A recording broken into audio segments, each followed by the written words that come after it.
Well,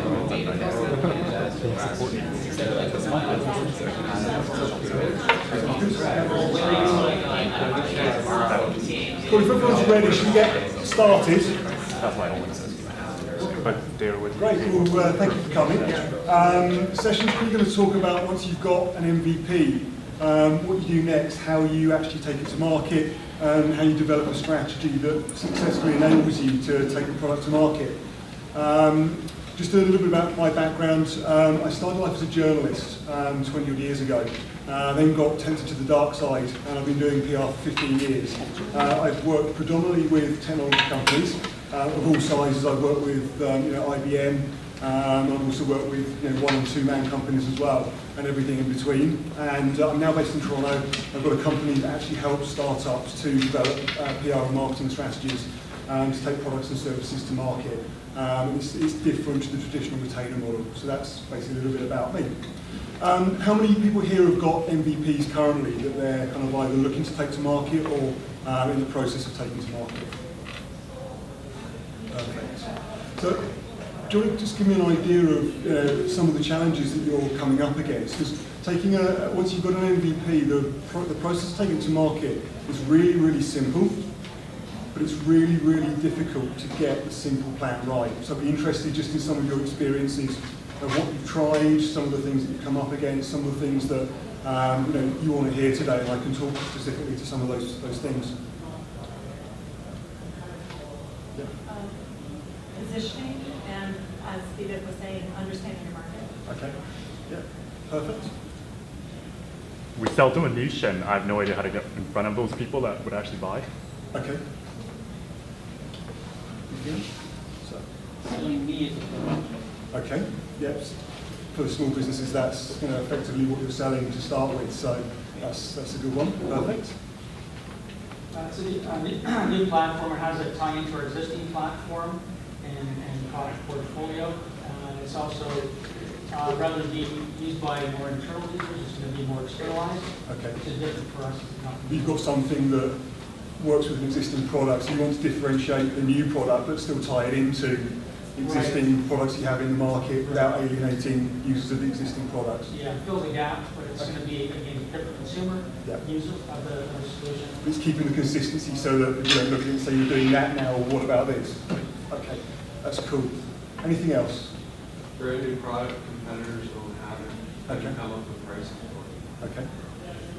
Perfect.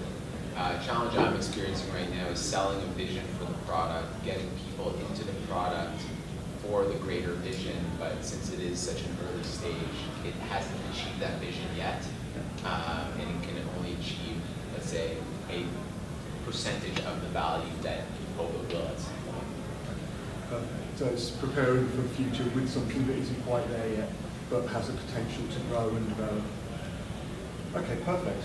Well, that's kind of some of the common problems. So it's good to hear. There's nothing that isn't something that a lot of companies face.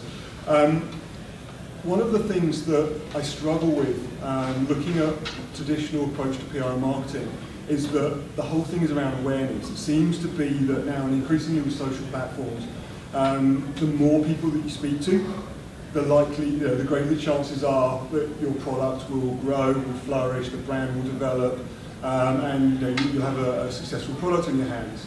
When in reality, it's actually the flip.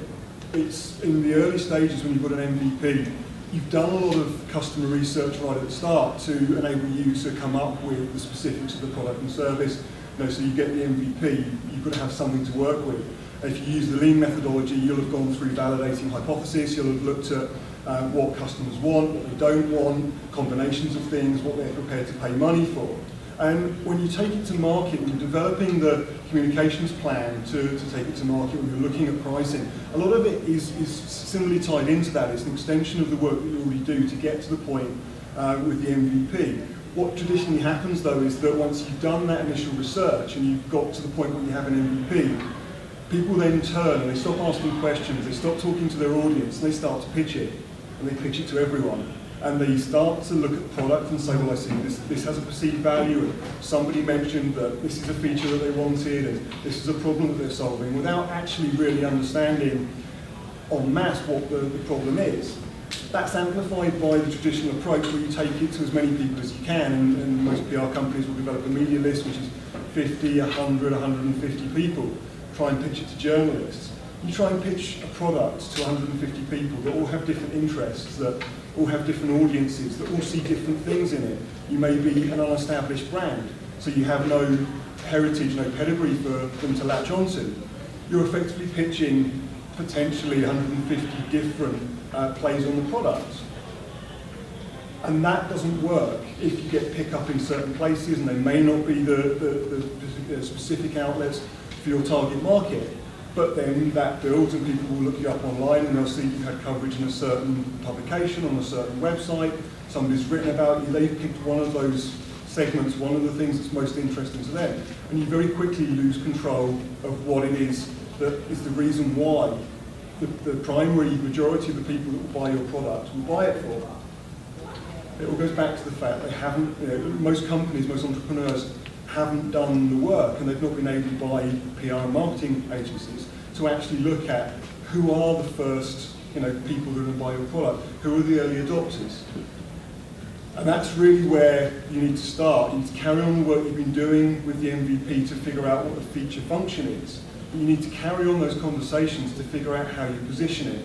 You need to use as much information from that small group of people that are going to be your target user group. If they're the people you're going after, you can't reasonably go after the whole world. You can't reasonably service if you've got a service-based business. It's harder with a product-based business. You've still got to scale up and manufacture it. And it's one of the big mistakes that people fall into is trying to appeal to everyone. They think that they've got to hit as many people as they can in the hope that they find 10 people that are prepared to pay money for it. Rather than actually identifying who those 10 people are likely to be, and maybe finding a slightly bigger group than 10 people, maybe going for a group of 50 that fit that really tight demographic that you were talking to when you were developing the MVP, and actually using them as a sounding board for developing the communications plan. What is the value? What are they prepared to pay for it? Would they be prepared to pay more or less if you did certain things to the product, if you changed it? If you positioned it in one way, would they be able to convince whoever signs off the check if they're not the person that makes the ultimate purchasing decision? If you positioned it in a certain way, would they pay more for the same functionality, or could they actually sell it to their bosses, the people that make the purchasing decision, for more if you positioned it in a certain way? And you use that information to develop the messaging, the value proposition, to look at how you communicate it to a certain group of small people, a small group of certain people with the same focus. And then if you have different markets for it, if you have different audiences for it, you have maybe 5 or 6 specific messages, but they're specific to each group, which means that every time you have that conversation, you're reinforcing all of the things that make them want to buy the product, all of the things that you're going to be able to help them solve, so that when they buy a product, they get what they expect. And that's a big thing with MVPs. You get companies developing marketing programs and messages around products, which actually, when they start using the product, doesn't stack up or is different, or the value they receive is different to the one that you've sold them on, which then creates problems, because if you're looking for a referral business to grow your business through word of mouth, they're telling a potential customer that their perceived value in your product is one thing, and then you're selling it on something else, and then it gets a bit confused. Well, is it actually what that customer is getting value on, or is it what you're saying, or have they misunderstood it, and does it really fit the requirement that they want? So I would say the first thing is to continue, as part of developing a go-to-market strategy, talking to your target audience, define it, understand who the audience is, and if you have multiple audiences, group them into shared interest groups, so that you can develop specific messaging, specific value propositions, and routes to market for each of those groups, rather than just saying, well, I've got potentially 6 target groups, I'm just going to go and talk to everyone and hope that it kind of hits enough of the, checks enough of their boxes to convince them that I have a product that they want to spend money for. But does that make sense? So once you've done the audience, once you've got the audience nailed down, the other thing is looking at the message. We talked about people trying to fit one message for a product often based on what their perception of the value of the product is. It's often not based on what the market value is, and that leads to people getting the pricing wrong. It leads to people leading on things that the target audience, people who would buy the product, really don't care about, which then alienates them and questions whether they will actually buy the product. Whereas if you talk to them, you get an understanding of if it's a procurement manager within an energy company, understanding what their specific requirement is for it. If it's a piece of consumer hardware, understanding if your audience is between 18 and 25, that audience may have one specific requirement for a piece of technology. But if they're a younger demographic, their parents are normally paying for it, so the perception of the value that they will want to see in the product, it might be quality, it might be longevity, it might be that it fits with products that are already owned within the household. You've got to make sure that you understand what the key messages are that you need to deliver to the person, not only the person buying it if it's a child, but also to the person that's actually validating that decision. And that same kind of relationship exists in large organisations for B2B sales as well as it does for consumer sales. It's often making two different claims to two different audiences in order to get that purchase decision right. So the message is really important, and again, it's one of these things where small businesses, startups, don't spend enough time on fine-tuning the message, or making sure that when the message is delivered, it speaks to all of the things that the audience needs to hear in order to choose you over a competitor, or to make the claim to their purchasing director or their boss that they absolutely need to spend this money on the product and service at that time. So that's one of the things that I would recommend, spending a huge amount of time talking to people, going backwards and forwards, playing with it, validating it, use some of the lean principles, have a message hypothesis, go out and test it with a market. You might find that it works with one set, it doesn't work with others. It might work at certain times with one group because there's something happening in the industry or happening in the market, and not at other times. So don't decide on what your message is and think that that's a stake in the ground, that it's always going to be that, it has to be that message for every market, and that it doesn't change. And it's a big mistake that people make, is thinking that once they've got a message, they're stuck on that message, and they have to kind of, then everything else changes to suit the message or the image that they want to try and create in order to sell the product. So the other thing I would say about messages as well is that try and make it as simple as you can. Make it as easy to understand. I always say use a five-year-old test of simplicity. I got asked the other day, how do you validate, whether it's simple enough to be understood by a 5-year-old? And I said, well, ask a 5-year-old. They may not necessarily understand enough, in order to make a decision, but they understand the basic premise. They will understand. They will tell you honestly whether they understand the basic platforms that your message is built on. But ask people that don't have expertise in your industry from a simplicity perspective, but also be mindful of people that are your target market, to make sure that you've communicated it in a way that actually makes sense to them, that they would buy into, or if they make a purchasing decision, then they're going to be able to justify to their bosses, to senior people in the company. So it's getting that message right and playing around and tweaking it. It takes time. You won't necessarily get it right first time. It ties in with what I was saying earlier on in terms of going out around small groups of people, going out to small markets. If you go out and make a big fanfare, which is what most companies do when they have a new product or service, they write a press release, they send it to the world, they post it on Facebook or they put it on Twitter or whatever it is, you've kind of told the world what it is. And it's very difficult at that point then to backtrack and say, well, actually, that wasn't what we meant when we said that.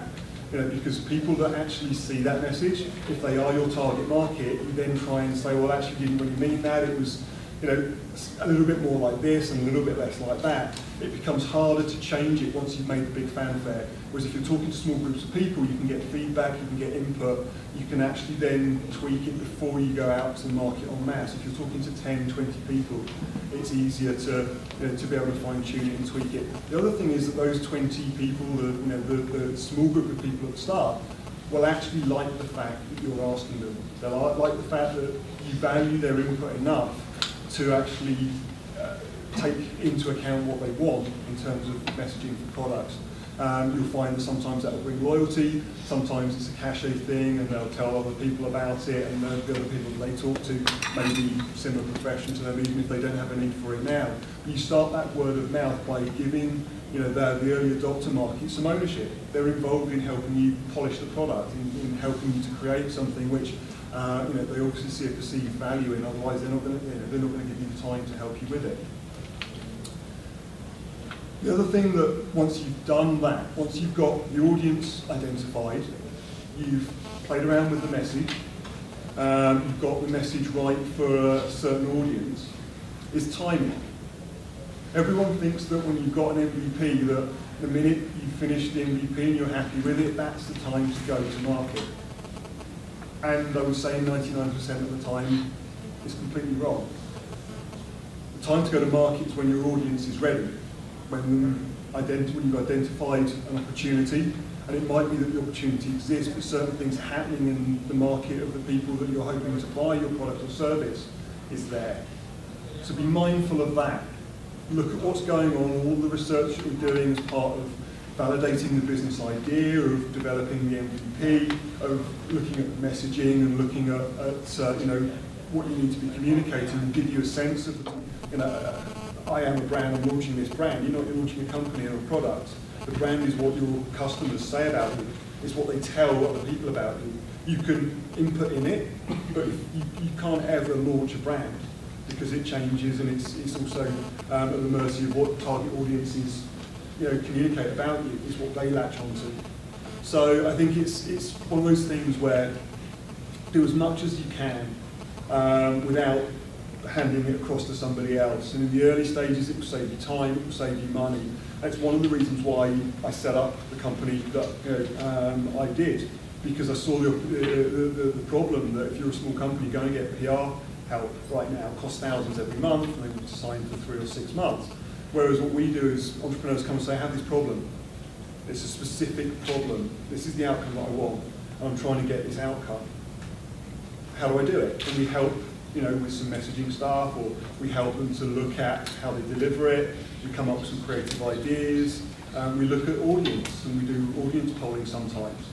And then they go off and they continue, and they do as much as they can. They talk to journalists, but rather than having a list of 100 journalists, they'll talk to 10 journalists, because they're the 10 people that if they get the message across to those 10 people, it will spread. Those 10 people have the ability to influence 10 people each or 100 people each, and that's how you build the word of mouth audience that will become the next layer. You'll find the early adopters, but then after that you'll find the next layer of customers that follow the early adopters. But doing it in a staged way like that, and managing the PR that way, means that you save money. It's far more effective. You can actually see what's going on inside the campaign. Whereas if you send out a news release to 1,000 journalists or 100 journalists, pinpointing exactly which one was the one that made you get 1,000 hits or 100 hits or whatever it is on your site is very difficult to do, and also to find out why it didn't work. So keep it small and stage it, but get all of those elements right and play around and tweak with them. One of the things I launched my business 2 years ago is I'm always sitting with a book, with a notebook, looking at the value proposition and message. It's kind of, if I'm awake and I'm at home and I'm not doing something else, it's sat there, I'm looking at it. Because it changes, and the way you see things and the feedback I get from people and everything else changes. My business is just coming up to a year old, and it's going to change from being a 1-year-old business to a 2-year-old business, to a 5-year-old business, to a 10-year-old business. But keep it live and keep looking at things, and keep validating and keep checking, and use every opportunity you have to talk with people that are likely to be your customers, to find out whether you can change it a bit and you can tweak it and make it better and improve it. Because that's really where the key to the success of launching an MVP is developing a comms plan, is talking to people that will be your customers. You might find that some won't be your customers, but again, that information is as valuable as the information you get from people that will be your customers in helping you evolve the plan and develop the plan as the products and services grow, and as the business grows. The one thing that I always use as an example because it's a question I get asked, I won't say by every client, but 75%, they want to do what Apple did. You know, kind of the iPhone 4, iPad 3 generation was really good. People think because it's simple, there's some kind of magic tool to develop it, and you kind of put yourself through a process, and you can become, you know, kind of a perfect communicator. The thing is that you read a book, and it's a book that's called Insanely Simple. If you're interested in understanding how to become better at marketing your product as a small business, read the book. It's by Ken, I forget the guy's surname, Ken somebody who was the advertising creative for Apple through most of the Steve Jobs second chapter. And it's amazing to read. I kind of try and read it as often as I can, because every time you read, you see something different. But everyone looks at the process about, you know, how you got to something like this changes everything, or 1,000 songs in your pocket. The process was that they sat on that for 9 months, and they tweaked it and went back and looked at it, and they were, you know, trying to find out whether they could improve it. It started out as 20 words, ended up as, you know, 7 words, 6 words, 5 words. To get down to something that's clean, you've got to do a lot of work to it. It takes time to come down to something like that. And it's not, you know, something that Steve Jobs was a lot of things, and I think one of the things that he wasn't acknowledged for as much, he was, you know, called genius and, you know, amazing kind of marketer and PR and whatever. The big thing that nobody really recognises outside of the community, he was one hell of a product manager. That was what he was. That was the thing that made him what he was, and has made Apple the company that it has become, because he understood what the market wanted before the market wanted it, and that came a lot from intuition and a lot from talking to people. He understood how to develop it and how to, you know, validate out product development so that you got a finished product that was exactly what the market wanted, even though they may not have known it at the time, and he knew how to market the hell out of it, and, you know, tell it in a way that people, you know, realised after him that they needed a product that he was launching. But there's no magic bullet, there's no one recipe. So all of these things you read online, they say do this and you get this result. It doesn't take into account context. And a lot of it is context that you can only get from talking to small groups of people that are likely to become your target customer. So we've covered a lot of ground quite quickly. Are there any questions? Anything of anything I've said or something I've not said? You assemble that small group, what's in it for them? Partly, it will depend on the motivation, but, you know, one of the things is that a lot of people nowadays like to be involved at the start of things. Some people will do it purely for philanthropic reasons because they value their industry. A lot of it is done also on social relationships as part of developing or validating the business idea and validating the product or service idea. You build a network of people. There are people in there that would be very happy to help you, one, because they like you, because they think you've got something good and want to help you make the most out of it. Oftentimes as well, you'll find customers that, or potential customers for the product, that you know that they need it. They may not know that at that point, but if you can engage them in a way that demonstrates that you might be able to help them, then once they realise that you have something that could potentially solve the problem that they have, then they'll want to help you because, one, they'll look for incentives like price reductions or actually fine-tuning the product so it suits their specific requirement. But it's about, that's part of having the conversation, it's understanding what the motivation is, it's about doing the research because you find in certain industries the context of the market will change. So whilst they wouldn't have had a reason for being involved in helping you 3 months ago, all of a sudden something changes, they realise they need something, so then all of a sudden they have an interest in helping you develop a product which is potentially going to help them either avoid or overcome a problem they're going to experience in their business. So it's a combination of things, and it's finding which one of those is specific to each person. When someone comes to you with an industry that you have little experience about, what's your process for finding those top 10 influencers? A lot of it is research. I mean, it's one of those things where the traditional model of going out to lots of people for PR is about relationships, about knowing journalists. But if those journalists aren't, the people that they need to be influencing, it's pointless. And even journalists that I know really well, if I phone them up with a story that I'm interested in, they'll say, "Come on, really? You know me well enough to know that's not my thing." So a lot of it now is research. It's just understanding who those influencers are. Sometimes they're traditional journalists, sometimes they'll be non-traditional journalists or bloggers, sometimes they'll be analysts or there'll be people in the market. And it's finding out, again, it goes back to things change very quickly, finding out at the time that you're developing the MVP or you're looking to take it to market, who those people are. And researching them and understanding. There's this big thing about if you have a blog now, you can position yourself as an expert. Reality is that very few people that write blogs about anything are experts. There are probably 2 or 3 people that write blogs about things that are experts. And when you read the blogs, they become very clear. The rest are just lots of people with lots of views on things that don't necessarily stack up. And if you understand the market well enough, you'll be able to identify who those are. So we work with clients on a number of different ways. One is they'll know kind of who they are, and they just want validation of it. So we do some of the validation where we'll phone up and be, rather than the entrepreneur phoning up and validating that person is actually as knowledgeable as they are, we can do that so that then when they phone them up, there's kind of no connection.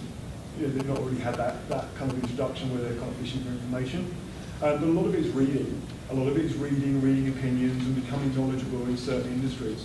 And so it's not so much about how big their audience is, but how receptive they might be to your... Yeah, that's exactly it.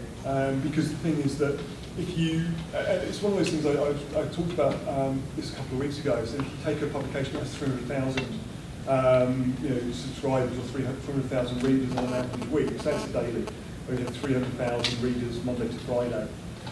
If you take the rule in sales that, if you said, so it's kind of the rule of sales and direct marketing. If you take the total number of people you send it to, 5% of those will open it. 5% of the 5% will be people that are actually interested or have a need. 5% of the 5% of the 5% will be people that will take action as a result of having opened the email because they're interested in it. Because they saw it, then 5% of that is probably conversion rates. You take the 300,000, use the traditional PR model, you're probably talking to 7.5 people. So why not just talk to those 7.5 people and develop something which they're receptive to, rather than trying to do something which you're trying to capture 100,000 people because you don't really know who those 7.5 are. Another way to raise awareness of people with the people that you think are credible. And it's part of validating as well, is to get involved in the blogs. Because if you've done the research to understand your industry, well enough to start a company that's servicing that market, then by having conversations with them through comments on their blog posts or, LinkedIn's a good place for LinkedIn groups, and starting conversations, you'll find 1, people that are receptive, you'll find 2 people that do know what they're talking about rather than people that think they know what they're talking about and tell other people they know what they're talking about. And also you build that awareness as well.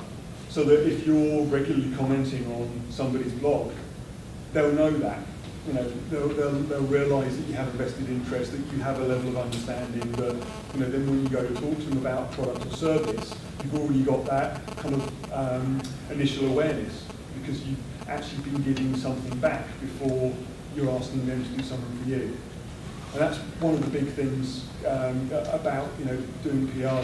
I would say for all companies, but it's more so for small companies. It's actually give before you expect to receive. This whole relationship about companies send out press releases and they phone journalists up and say, "Well, you're going to write about my business or my client's business or whatever." It's like it's all one way. They don't have a relationship with them outside of the time they don't have a press release. So make sure that you're being involved in these people because it helps you to filter, it helps you to see the ones that actually really do get it, the people that really do have influence.